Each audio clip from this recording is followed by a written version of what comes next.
우리 교단은 대한예수교 장로회 통합 측에 소속이 되어 있습니다.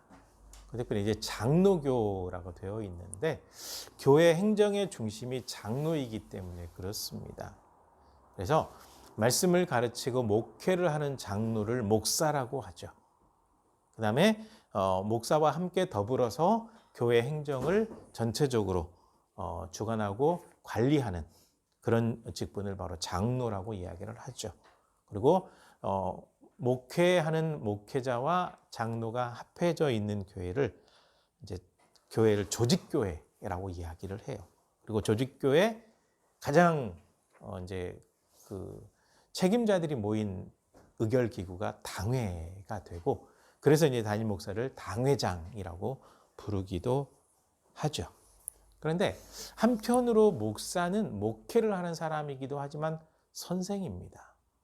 예수님도 선생이라고 칭함을 받으셨죠. 랍비라고 하죠. 목회자도 선생입니다. 선생이기 때문에 목회적인 돌봄도 굉장히 중요하지만 말씀을 가르치는 일도 굉장히 중요하게 해야 되는 거죠. 그래서 전도라고 할 때 진짜 전도는 교회에 누군가 인도해서 데리고 오면 그 사람에게 말씀을 가르치고 진짜 영적인 도리, 이 신앙적인 교육을 할 때 이것이 진짜 전도죠. 그러니까 전도는 말씀을 가르치는 일이다라고 이야기할 수가 있겠습니다. 그러니까 목회자에게 가장 중요한 일은 말씀을 가르치는 일이고, 그런 의미에서 목회자는 선생이죠. 선생. 그런데 가르치는 것은 말로 하거든요. 말로 해요. 그러니까 말은 굉장히 중요하고 파워가 있어요. 몸의 상처, 칼이나 예리한 걸로 베인 상처는 시간이 지나면 이 흉터가 희미해져요. 시간이 지나면 희미해지게 되어 있는데, 말로 마음에 받은 상처는요, 평생 가요. 이걸 해결하지 못하는 사람들은요, 마음이 무너지고 인생이 무너지기도 하거든요. 그래서 이제 말이 얼마나 힘이 있을까라는 실험들이 꽤 있거든요. 그 물에게 말을 해가지고 물의 결정체를 실험하는 그 실험이 있어요. 하나에는 사랑한다, 좋아한다, 고맙다. 하나는 욕설. 해놨을 때 결정체가, 좋은 말을 들은 물은 결정체가 참 아름다워요. 눈의 결정체처럼 아름다운데, 나쁜 말을 들은 물은 결정이 완전히 망가져 있거든요. 그렇게 돼 있고, 또 양파 기르는 실험을 했던 게 나오죠. 양파 50개를 하나의 온실에 집어넣고 거기에는 클래식 음악을, 좋은 음악을 틀어주고, 또 다른 한쪽에도 50개를 넣어놓고 이제 막 이렇게 욕설을 모아가지고 틀어놨더니, 이쪽 좋은 음악을 틀어줬더니 온실에서는 양파가 골고루 자랐는데, 욕설을 들은 쪽에서는 자란 게 있고 안 자란 게 있고 썩어버린 게 있고, 말의 힘에 대한 실험이 거기서 나오고 있고요.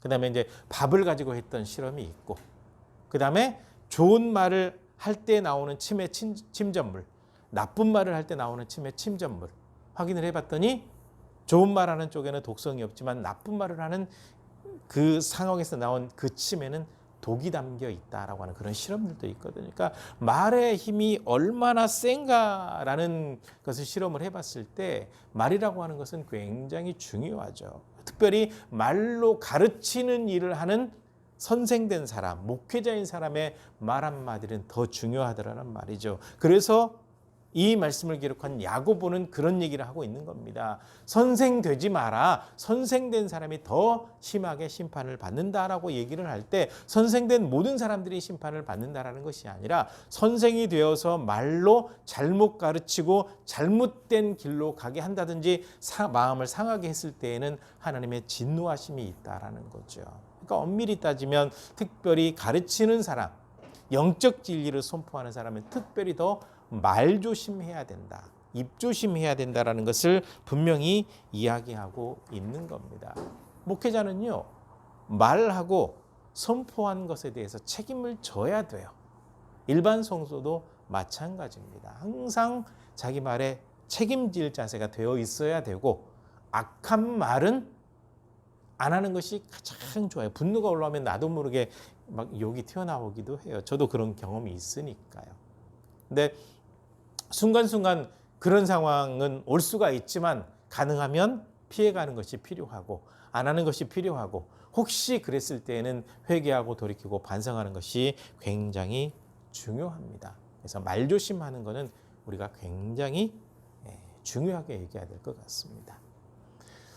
혹시 지금까지 살아오면서 거짓말을 한 번도 안 해보신 분이 계십니까? 네. 세계적인 거짓말 대회에서 1등 먹은 사람이 누구냐? 저는 태어나서 지금까지 한 번도 거짓말을 해본 적이 없습니다. 해서 그 사람이 1등 났어요. 거짓말 왕이죠. 한 번도 안 할 수는 없거든요. 사실 누군가가 이발을 이렇게 하고 왔어요. 근데 내가 원하는 스타일이 아니고 좀 마음에 안 들어요. 그런데 에이 머리가 그 꼴이야 라고 말하면 그 사람 괜히 감정이 상할까 봐 어우 정말 머리가 잘 어울리시네요. 하얀 거짓말. 또 가끔 좀 조심스러운 얘기이긴 한데 어느 집 아이를 딱 데리고 왔는데 참 안 예뻐요. 안 예쁜데도 부모 눈에는 모든 자녀들이 다 귀해 보이거든요. 야, 너 참 예쁘다는 말을 못하고 진짜 귀엽다. 예. 그러니까 뭐 아무튼 긍정적인 거든 부정적이거든 뭐 하얀 거짓말이 됐든 어떤 거짓말이 됐든 거짓말 한 번 안 한 사람이 없을 겁니다. 그리고 나는 태어나서 지금까지 한 번도 실수한 적이 없습니다. 아니요. 말의 실수가 나와요. 나도 모르게 말의 실수가 나오기도 하거든요. 행동의 실수가 나오기도 하고. 예. 좀 조심한다고 했는데 조심하면 더 실수하기도 하고. 예.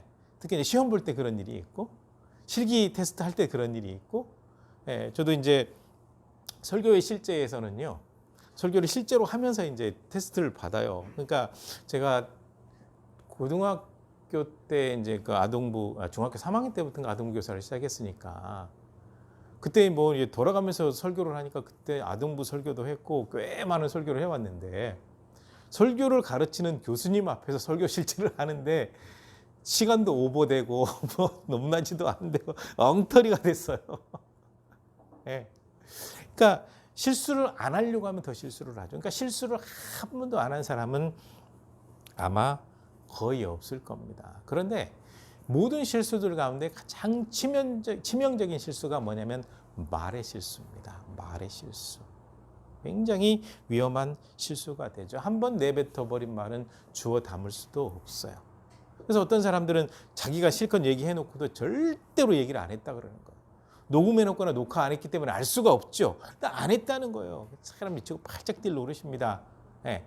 그래서 어려움 가운데 처한 사람도 굉장히 많이 있죠. 한 번 입에서 딱 내뱉어버린 말은 취소할 수도 없어요. 그래서 말의 실수는 정말 치명적이죠. 그래서 본문 말씀에 나오는 거죠. 말에 여러 가지 많은 실수를 안 할 수는 없지만 말의 실수가 없는 사람이라고 한다면 온전한 사람이다. 그 사람은 참 되바라진 사람이다. 절대로 흔들리지 않는 사람이다. 라고 이렇게 얘기할 수 있다는 거죠. 왜냐하면 말은 온몸에 영향을 미쳐요. 거짓말쟁이가 되는 거는요. 한 번 거짓말한 것만 들통나면 거짓말쟁이가 되는 거죠. 사기꾼도 말은 막 하지만 그것이 사기라는 게 들통나면 그렇게 사기쳤던 것 때문에 그 사람은 사기꾼이 되는 거죠. 거짓말쟁이, 사기꾼, 또 욕을 막 섞어서 하는 사람이 그 말을 듣게 되면 그 사람은 욕쟁이가 되는 거죠. 뭐 어디는 뭐 욕쟁이 할머니 식당 뭐 있어가지고 뭐 욕을 들으러 간다고도 하는데 사실 욕이라고 하는 것은 절대로 사람의 정서에 좋지는 못합니다. 그래서 행동도 중요하지만 어떻게 말을 하느냐에 따라서 사람의 됨됨이가 달라져요. 말을 보고 평가를 하기 때문에 그렇습니다. 그래서 입조심해야 된다는 거예요. 입조심. 입조심해야 되는 이유를요, 두 가지를 얘기하고 있습니다. 먼저 이렇게 타고 다니는 말 있잖아요. 말을 입에다 재갈을 물려요. 재갈을 물리는 이유는요, 이 재갈을 물려놓게 되면 고삐를 탁 잡게 되면 여기서 제압이 돼요.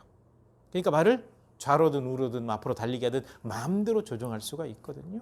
그래서 말의 온몸을 제어하기 위해서 말 입에다 재갈을 딱 물리는 것처럼 사람의 온몸을 건강하게 올바르게 제어하기 위해서는 입에다가 재갈을 물리는 심정으로 입조심해야 된다는 얘기를 하고 있고, 그 다음에 배에 있는 키 있죠.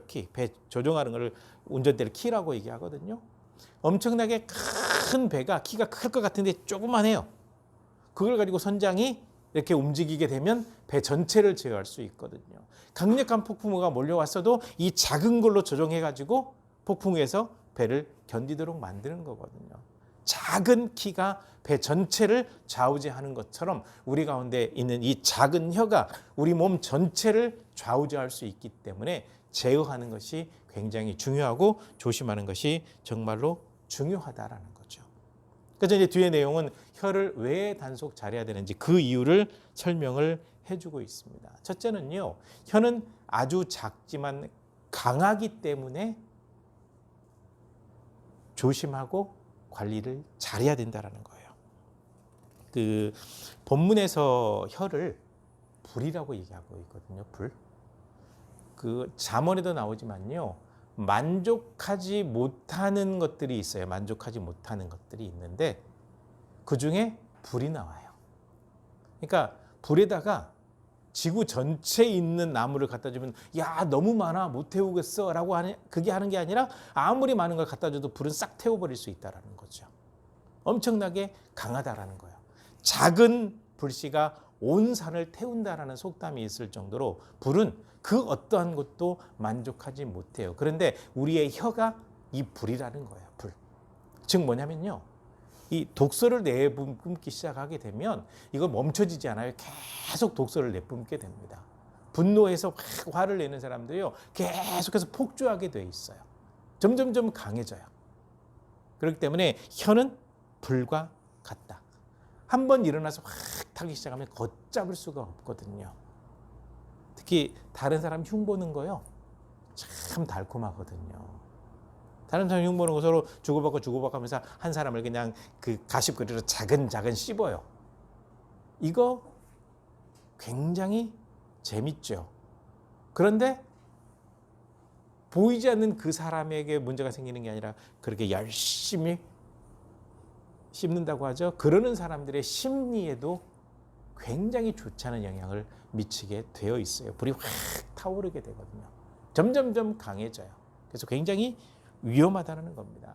혀는 작지만 마치 잘못 사용하게 되면 마치 지옥의 불이 불타오르는 것처럼 어떤 사람에게는요, 지옥을 만들어줄 수가 있습니다. 강력한 지옥을 만들어줘요. 예. 어떤 분은 그 얘기를 하더라고요. 한 30년, 40년 동안 남편에게 계속 욕설과 이게 들으니까 몸이 확 다 망가졌다고. 맞아요. 그 몸이 70%가 넘게 물로 구성이 되어 있고 뇌 같은 경우는 85%가 물로 구성이 되어 있기 때문에 물의 입자가 좋은 말을 듣게 되면 뭐 육각수가 된다고 보통 얘기를 하잖아요. 그렇게 되어져서 건강한 물이 돼요. 그래서 뭐 육각수 한때는 육각수 만들어 먹자라는 뭐 이렇게 그게 유행처럼 번진 적이 있었잖아요. 그런데 참 신기하게도 사람이 좋은 말을 듣게 되면 몸이 건강한데 나쁜 말을 듣게 되면 몸이 망가져요. 네. 그래서 이 몸에 있는 이 수분 자체도 육각수로 변하게 되면 몸이 건강하고 이 육각수가 망가지면 건강하지 않은가, 제가 그렇게 한번 생각을 해봤습니다. 그런데 어찌되었거나 몸이 수분으로 이루어졌기 때문에 말이 긍정적인 거냐 부정적인 거냐에 따라서 엄청나게 달라지는데 계속 악한 말을 하게 되면 이 불처럼 타올라서 한 사람의 육체가 되었건 영혼이 되었건 심령이 되었건 이것을 싹 불태우기 때문에 굉장히 조심하라는 거죠. 혹시 10계명 가운데 9번째 계명이 기억나십니까? 9번째.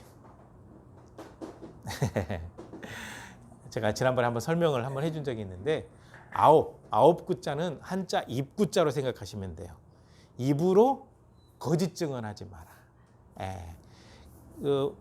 우리나라 사법 역사에도 그런 적이 있는데요. 세계적인 역사에도 그런 것들이 몇 가지가 있어요. 그런데 어떤 사람이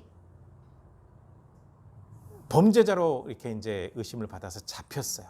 잡혔는데 경찰이 내세웠는지 검찰이 내세웠는지는 잘 모르겠는데 거짓 증인을 내세워 가지고 위증을 하게 만들었어요. 위증을 하게 만들어서 그 사람이 살인자가 돼버린 거예요. 아무런 뭐 이렇게 행동을 한 적도 없고 누구를 죽인 적도 없는데 억울하게 살인자가 돼버린 거예요. 사형 선고를 받았어요. 그래서 그때는 사형제도가 있었던, 진행이 되던 그런 시기였기 때문에 사형을 집행을 해버렸네요. 그리고 얼마 안 돼서 진범이 잡혔어요. 위험하죠. 얼마나 위험합니까? 혀는 불과 같아요. 작지만 잘못 사용하게 되면 사람의 생명까지 앗아가 버릴 수 있다는 거죠.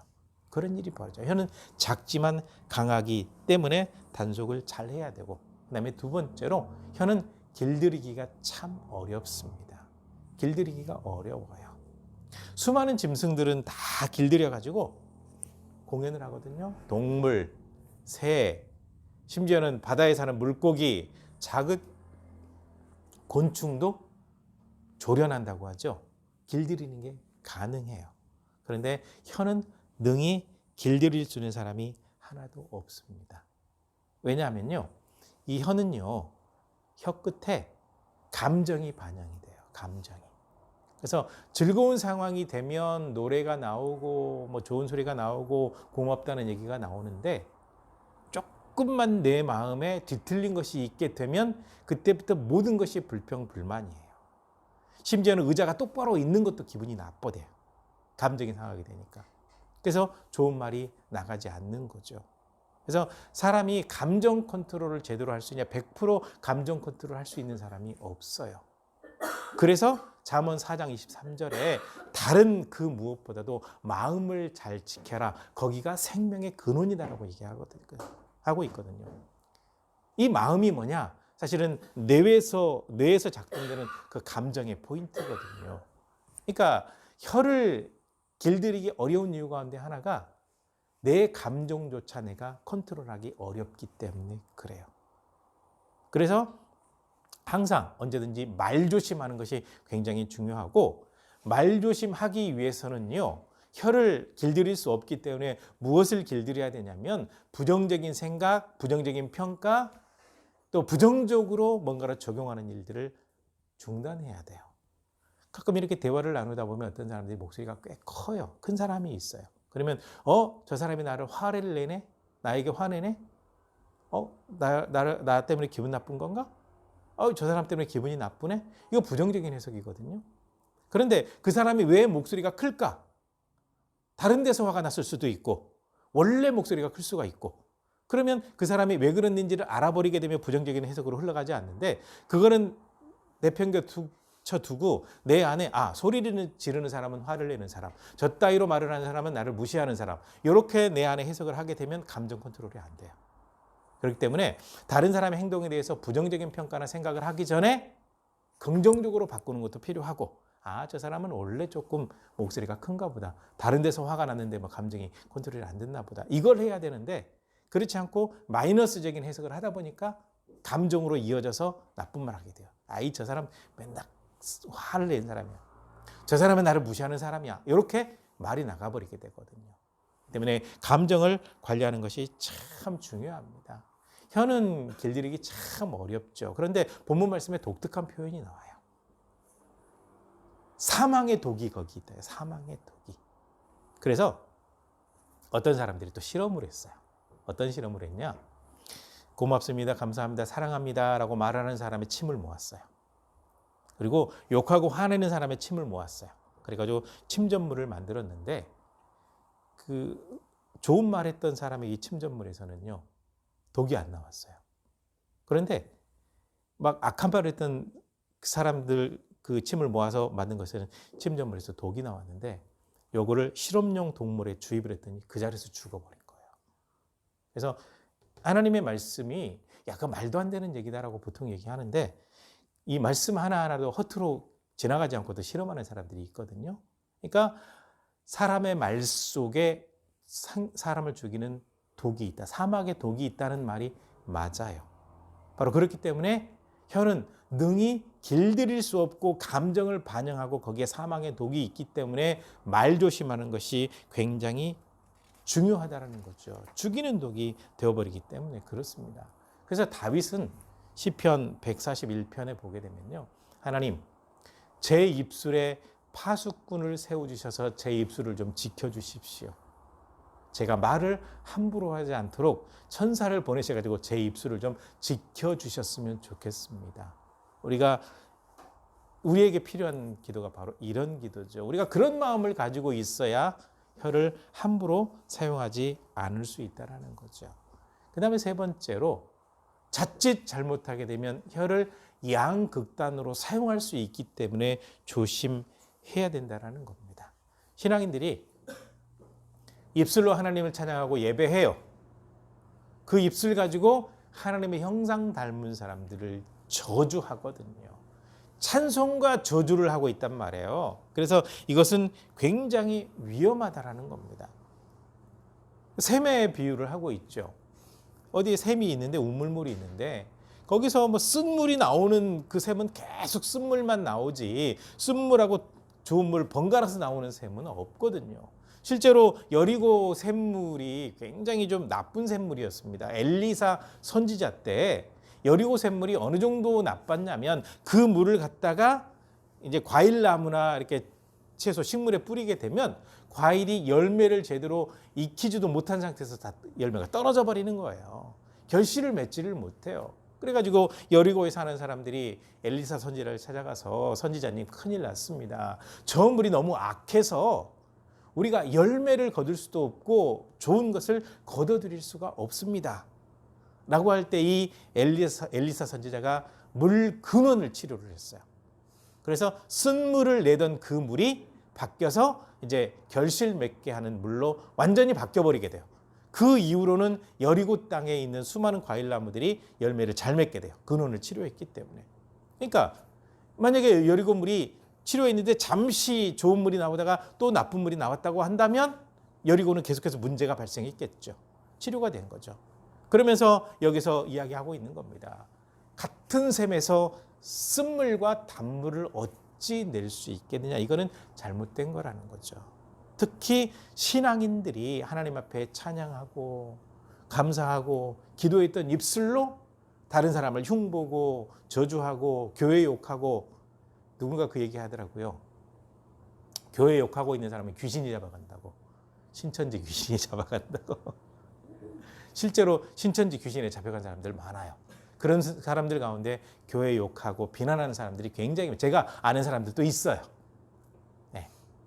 아무튼 신앙인들이 그런 이중적인 모습을 보이게 되면 하나님께 전혀 영광이 되지 않습니다. 그리고 많은 사람들 앞에서도 절대로 덕이 되지가 않습니다. 또 다른 비유가 나오죠. 무화과 나무가 있는데 무화과 열매를 거두려고 심어놨는데 거기서 포도 열매가 맺힌다. 이거 말도 안 되는 이야기고, 포도나무를 심어놨더니 거기서 올리브 열매가 맺힌다. 그럴 수 없다라는 거예요. 무화과 나무는 무화과를, 포도나무는 포도를, 올리브나무는 올리브를 이렇게 맺듯이 하나님의 백성들은 하나님의 백성다운 말을 통해서 하나님의 백성다운 열매를 맺어가야 된다라는 거죠. 그래서 신앙인들에게 말조심은 상당히 중요합니다. 참 중요해요. 그중에 더 중요한 것 가운데 하나가 무엇이냐면 우리가 일상적으로 하는 그 말 자체가 기도인 거예요. 기도. 왜냐하면 지금 안 보이죠? 하나님 여기 계세요. 우리가 사는 곳에 계세요. 어느 곳에 있든지 하나님께서 함께 하세요.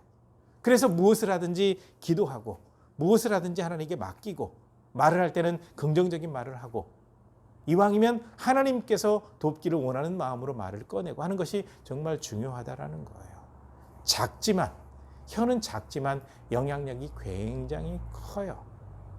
그중에 가장 큰 영향력은 이 작은 혀로 하나님께 말씀드릴 때 그 간절하게 말하는 것들은 이루어져 버린다라는 거죠. 근데 긍정적인 것만 이루어지느냐? 부정적인 것도 이루어지기 때문에 부정적인 말은 하지 않아야 되는 거예요. 모든 말은 하나님께서 들으시거든요. 우리의 혀는 작지만 굉장히 강합니다. 엄청나게 강합니다. 하나님 앞에서 어떻게 사용하느냐에 따라서 하나님께 영광이 되기도 하고 하나님의 영광은 가리울 수도 있고 한 생명을 하나님 앞으로 인도할 수도 있고 한 생명을 영원히 하나님 앞에서 멀리 내쫓아 버릴 수도 있다라는 겁니다. 혀는 작아요. 작지만 잘 사용하는 것이 중요하기 때문에 다윗처럼 하나님 제 입술을 지켜주십시오 라고 기도하는 마음을 가지고 혀를 잘 사용해서 긍정적인 하나님께서 원하시는 그런 모습의 말을 늘 할 수 있는 모습 되시기를 주님의 이름으로 간절히 축원합니다. 기도하시겠습니다.